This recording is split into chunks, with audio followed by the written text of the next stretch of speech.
disagio nei nidi comunali con lo spostamento del personale da un istituto all'altro. Will pronta la denuncia in procura, sarà sciopero già dalla prossima settimana.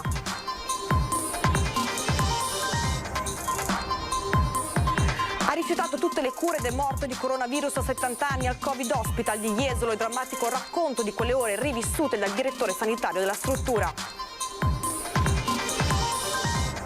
Sarà l'autopsia disposta per la prossima settimana a stabilire che cosa è successo in via Saloni a Chioggia, dove mamma e figlia sono state ritrovate prive di vita nel loro appartamento.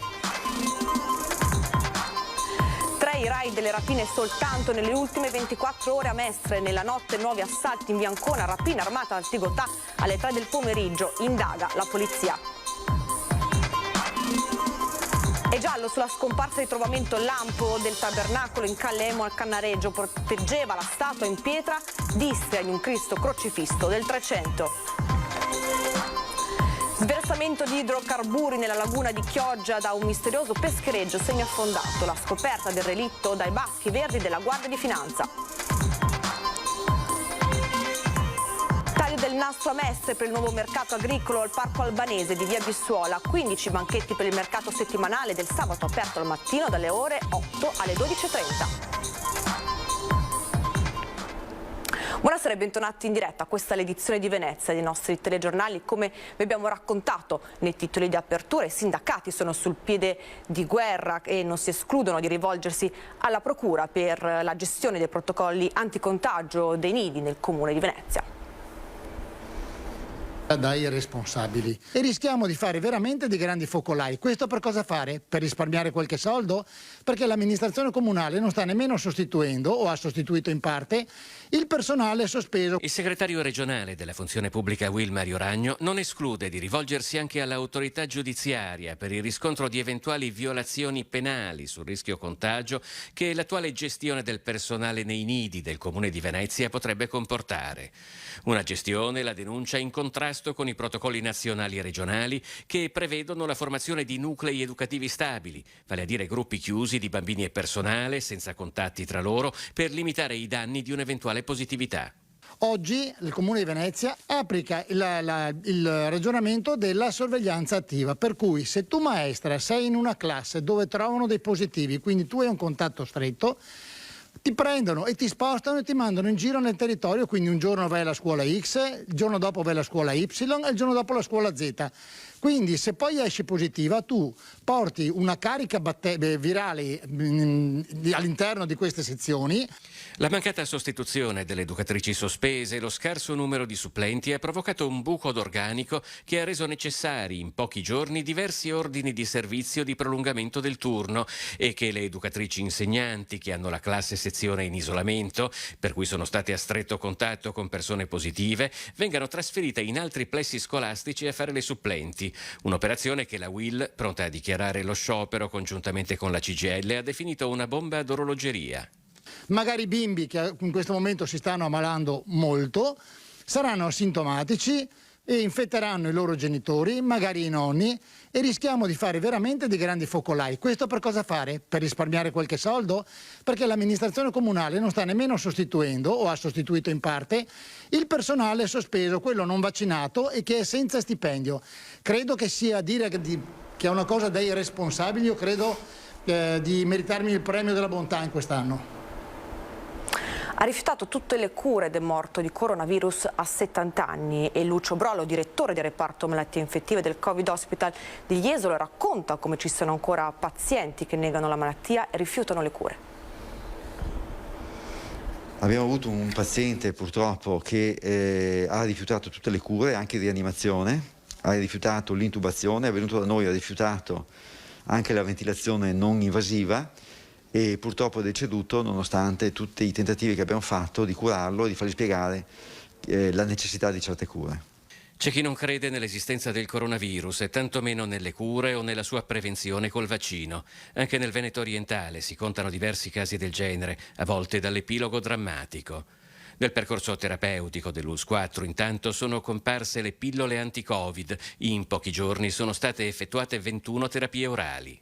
Sono 5 giorni di terapia, 8 pastiglie al giorno, 4 più 4, 4 la mattina e 4 la sera. non sono allargate a tutta la popolazione Covid positiva, ma hanno delle indicazioni particolari, quali pazienti a rischio di evoluzione verso una forma sfavorevole di malattia.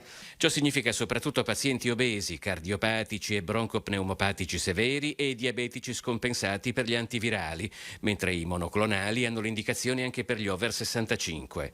Le ospedalizzazioni nell'US 4 rimangono stabili e non rendono necessaria l'apertura dell'ultimo modulo di degenza Covid all'ospedale di Jesolo, ma i contagi corrono al ritmo di 700 al giorno, soprattutto tra i 30 e i 50 anni, contagi che colpiscono anche il personale dell'azienda sanitaria. Abbiamo un centinaio di operatori oggi a casa perché sono positivi e asintomatici, la maggior parte però sono sanitari, quindi confidiamo anche in una possibile apertura da questo punto di vista delle norme e con la possibilità di poter riammettere al lavoro coloro che sono asintomatici, ovviamente con tutte le misure di protezione del caso. I contagi si ampliano anche tra le donne che aspettano un bambino. Per loro è stata attivata una linea speciale con un percorso dedicato, una sala parto dedicata e personale che le assiste in via esclusiva.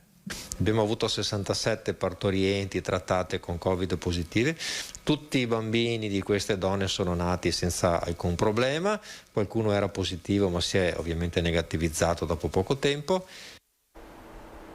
E ora torniamo a parlare del dramma di Chioggia. Sarà l'autopsia disposta per la prossima settimana a stabilire che cosa sia successo in via Saloni a mamma e figlia che sono state ritrovate senza vita.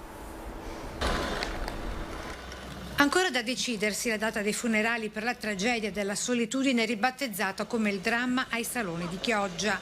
Si attende infatti l'esito dell'autopsia su madre e figlia, rispettivamente Nadia Vianello, 80 anni, e Barbara Boltolina, 51, per capire le esatte cause del decesso delle donne, e risalente per entrambe a una decina di giorni fa, con il fatto scoperto però soltanto giovedì pomeriggio, 13 gennaio, in seguito all'allarme lanciato dai vicini. Sì, signora al terzo piano, ci siamo messi d'accordo tutti e abbiamo dato l'allarme. Il vicinato non incrociava la figlia a uscire a fare la spesa da troppo tempo, raccontano dal palazzo di via Saloni 48. Mi riconoscevo perché abitavo qua e basta, tutto lì. Persone erano? Un po' chiuse di carattere, un po' chiuse, sì, quello sì. Secondo una prima ricostruzione dei fatti, pare sia stata l'anziana mamma, Nadia, a spirare per ultima e ritrovata nel suo letto. Già sofferente con gravi problemi di mobilità, potrebbe aver cercato di fornire aiuto alla figlia, Barbara, colta da improvviso malore e giacente a terra dopo aver sbattuto violentemente la testa, costringendosi a sua volta la mamma ad alzarsi dal letto in un atto di estrema forza, pur non avendone a disposizione per chiamare a sua volta aiuto per se stessa. Eliminare le disuguaglianze sociali e avere il coraggio di tendere la mano. L'appello del sindaco per fronteggiare possibili nuove emergenze prima che possano sfociare in drammi quali questo. Anche i vicini sono comunque tenuti, insomma non sono obbligati, però per la questione morale, di coscienza, di avvisare comunque i servizi sociali, ma anche lo stesso sindaco o le forze dell'ordine, mantenendo comunque l'anonimato. Ecco. Quindi è giusto comunque informare le istituzioni, non si può sempre pensare di fregarsene. In aumento esponenziale i raid degli assalti a Mestre nel corso di questa ultima settimana, con il weekend che si chiude con altre 2 spaccate nella notte appena trascorsa. Nel mirino dei ladri alle 7 del mattino, l'ultimo raid all'istituto salesiano San Marco, con i ladri che hanno forzato i distributori automatici, si sono portati via alcuni PC e tablet.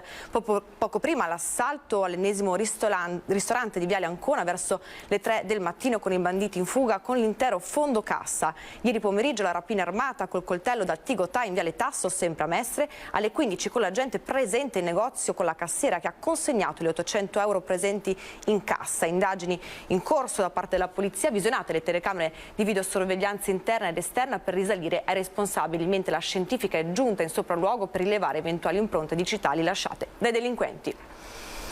E sversamento di idrocarburi nella laguna di Chioggia di un misterioso peschereccio semi-affondato. La scoperta del relitto dell'imbarcazione da 12 metri è stata effettuata casualmente dalla Guardia di Finanza. Indagini in corso da parte dei Baschi Verdi che hanno eseguito un accurato sopralluogo del mezzo e della zona circostante. L'attività posta in essere dal dispositivo aeronavale ha permesso di evidenziare la provenienza della macchia di idrocarburi dal serbatoio del moto peschereccio. E si è aperta con il ricordo di David Sassoli l'assemblea regionale del PD che ha confermato ufficialmente l'elezione di Andrea Martella, nuovo segretario regionale del partito. Sono particolarmente lieta di proclamare segretario del partito regionale Veneto Andrea Martella. Con l'86% dei consensi Andrea Martella è stato eletto nuovo segretario regionale veneto del Partito Democratico. La nomina ufficiale nella sede regionale del PD a Padova. A causa dell'andamento dei contagi l'assemblea ha riunito tutti via streaming con un collegamento da Roma del segretario nazionale Enrico Letta che ha manifestato tutto il suo sostegno al nuovo gruppo dirigente del partito regionale. Io considero la partita di Veneto una partita fondamentale per dare credibilità alle scelte nazionali del partito stesso. Non possiamo essere marginali in Veneto se vogliamo ambire ad avere un ruolo di guida a livello nazionale. Andrea Martella ha raccolto un buon consenso. Su 9.354 iscritti PD hanno votato per lui quasi 5.000.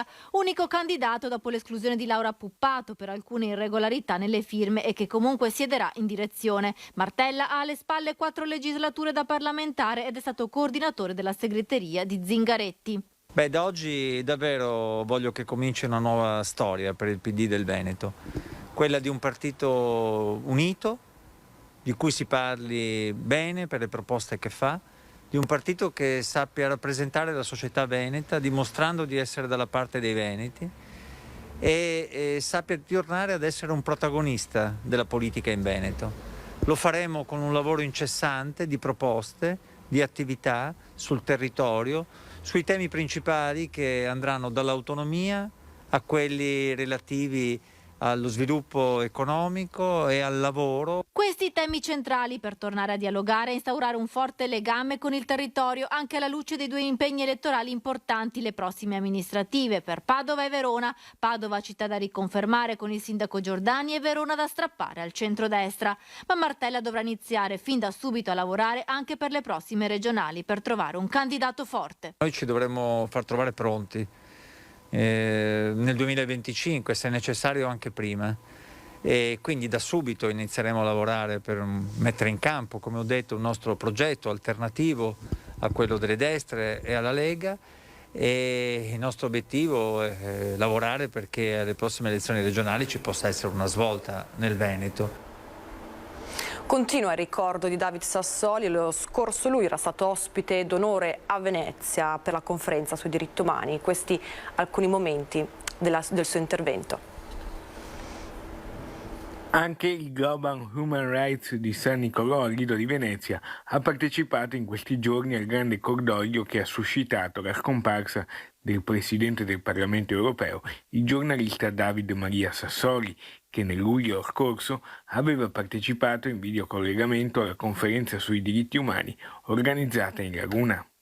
Organizzata dal Parlamento europeo, dal Global Campus on Human Rights a Venezia. Quello di cui discutiamo oggi, il tema centrale di questa conferenza, la protezione e la promozione dei diritti umani nel mondo. È un argomento particolarmente caro ai membri del Parlamento europeo, alle istituzioni europee e ai cittadini che rappresentiamo. I nostri valori sono sotto attacco. Il rispetto dei diritti umani e delle libertà fondamentali è stato intaccato negli ultimi decenni. L'autoritarismo, la xenofobia hanno trovato molti sostenitori che non hanno esitato a usare anche la pandemia come pretesto. Sassoli, come vediamo in questa foto, in gioventù era stato anche un capo scout della GESCI, consegnando a Papa Giovanni Paolo II nel 1984 il fazzolettone del suo gruppo scout. Nessuno deve sentirsi estraneo di fronte alle molte violazioni dei diritti umani che vediamo ogni giorno in ogni angolo del mondo. L'indifferenza non è un'opzione e per questo dobbiamo ricordare le nostre radici. David è sempre stato un nostro grande sostenitore, ricordano commossi dal Global Campus Human Rights di Venezia. L'Europa è nata nel segno dell'apertura, della cooperazione, della consapevolezza di un destino comune. L'Europa è stata in grado di mettere l'umanità al suo centro, protetta da legge, democrazia, da diritti fondamentali e noi vogliamo continuare a vivere con le nostre libertà. E ora una lettera del pontefice di ringraziamento ai volontari di Mediterranea che dopo alcuni mesi di stop sono pronti per tornare in mare per salvare i migranti. Leader della missione il veneziano Beppe Caccia. La nave Mare Ionio dell'organizzazione non governativa mediterranea, con capo missione il veneziano Beppe Caccia, è pronta a salpare un'altra volta per una nuova missione nel Mediterraneo centrale a soccorrere i migranti dopo lunghi mesi di stop per problemi burocratici, con un incoraggiamento e l'apprezzamento davvero speciale di Papa Francesco. Vi ringrazio, ha scritto il cardinale Michael Cesny, prefetto ad interim del Dicastero per lo sviluppo umano integrale, anche del vostro coraggio di ripartire con la Mare Ionio per riprendere la missione in mare insieme alle altre organizzazioni della società civile. Il Santo Padre prega per la vostra missione, notizia che anticipa il ritorno in campo. Don Mattia Ferrari, il cappellano della piattaforma umanitaria, aveva scritto a sua volta un messaggio a Papa Francesco in occasione del suo compleanno. Pochi giorni dopo, a sorpresa, è arrivata la lettera del cardinale. A nome del Papa Francesco vi ringrazio anche per la vostra lettera del 13 dicembre e per le vostre notizie. Insieme ai miei più sinceri auguri estendo quelli di Papa Francesco a tutta la Mediterranea Saving Humans e a quanti insieme con voi collaborano alla missione e alla creazione di un mondo in cui possiamo davvero essere fratelli e sorelle tutti, si legge nella missiva. Ora il ritorno in mare. Ed è appello quello degli albergatori veneziani, i quali chiedono nel rispetto delle normative Covid di comunque fare in presenza la grande kermesse carnevalesca veneziana. La richiesta al Comune e alle istituzioni non lascia campo ai dubbi. Pur in una situazione difficile, il Carnevale 2022 a Venezia si faccia, almeno parzialmente in presenza. Siamo in una situazione terribile, abbiamo avuto 2 mesi di quasi deserto in città, tassi di occupazione tra il 15 e il 20%, mai visti prima a Venezia se non nei periodi di lockdown.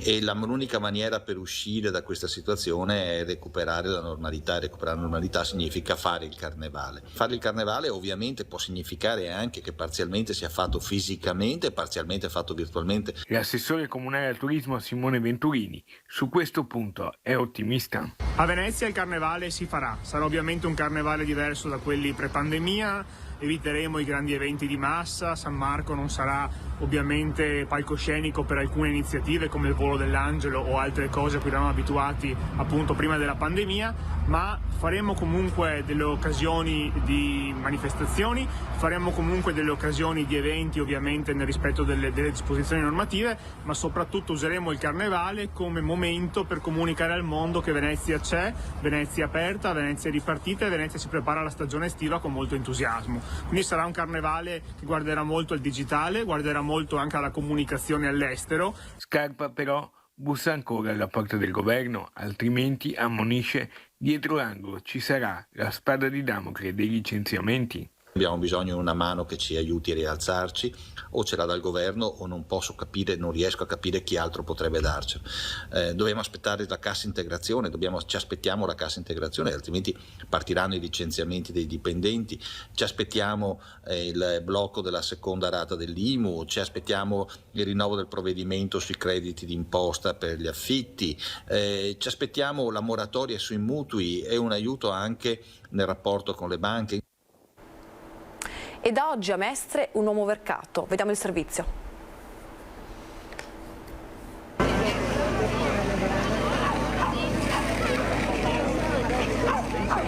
Buongiorno, sì, tutti in coda per il pane fresco, sì, esattamente sì. Ecco, una bella novità avere il mercato con i produttori dietro casa, no? Perfetto, decisamente sì, anche perché chilometri zero, meno impatto ambientale, cose più sane. Questo è tutto? Sì, oggi sì. Ci troviamo a Mestre, al parco albanese del quartiere Bissola Carpenedo, e siamo in quello che è il nuovo mercato dei produttori agricoli del territorio. Oggi l'inaugurazione del nuovo Farmer Market previsto anche a Chirignago, Lido e Venezia Santa Marta. Portare direttamente i mercati qui anche per loro è una bella boccata d'ossigeno, riuscire a guadagnare qualcosa per mantenere le proprie attività, le aziende agricole sono attive, che sono, diciamo, la storia del nostro territorio. Mercato settimanale dell'economia circolare che porta direttamente la produzione sui banchi della vendita al dettaglio, abbattendo costi divenuti più che gravosi, dicono gli stessi produttori. E qui sono 15 aziende, di cui 6 di Coldiretti. Abbiamo un mercato variegato dove il cliente può trovare una spesa completa, dal vino, il miele, anche per quello che riguarda il settore florovivaistico, le piantine per esporle sperando che il grande gelo sia finito e di conseguenza riusciamo anche a rientrare nei campi per coltivarli, ma poi soprattutto tanta ortofrutta. Mercato che in un immediato futuro potrà arrivare fino a 20 spazi commerciali. Sono prodotti freschi, genuini, sani. Soprattutto sono prodotti di stagione. Occasione non soltanto per rifornirsi di prodotti di qualità, ma per uscire con tutta la famiglia e ritrovarsi a fare due chiacchiere come ai bei tempi.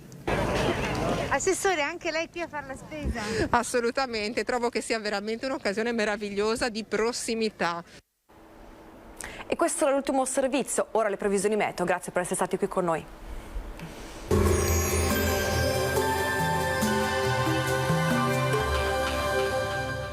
Approfitta dell'ecobonus 50% e sostituisci i tuoi serramenti. Soluzioni SRL a San Donà di Piave. Contattaci per un preventivo gratuito. Benvenuti al meteo. Il robusto anticiclone che occupa gran parte dell'Europa comanda il tempo sulla nostra penisola e dunque anche sul nostro territorio. Il dettaglio di domenica 16 gennaio. Sul Veneto sarà asciutto, senza piogge, tanto sole con cielo sereno o poco nuvoloso. Qualche nebbia nelle ore più fredde sulla pianura. Inoltre la stabilità che si protrae da giorni, unitamente all'assenza di vento, stanno causando un nuovo aumento delle concentrazioni degli inquinanti atmosferici. Diamo uno sguardo però alle temperature, che saranno sostanzialmente stazionarie, minime tra -2 e 1 grado, massime sugli 8-9 gradi. Ci spostiamo ora sul Friuli Venezia Giulia, anche qui ampio soleggiamento, cielo sereno solo con qualche nube ma del tutto innocua. Temperature minime tra lo 0 e i 5 gradi, massime sugli 8-12 gradi. Infine ci spostiamo sul Trentino Alto Adige, dove avremo locali foschie sulle vallate alpine al mattino. A seguire tanto sole dappertutto. Temperature minime intorno a -2, 1 grado, massime sui 6-8 gradi all'incirca. Dal meteo di Antena 3 per ora è tutto, grazie per l'attenzione e arrivederci.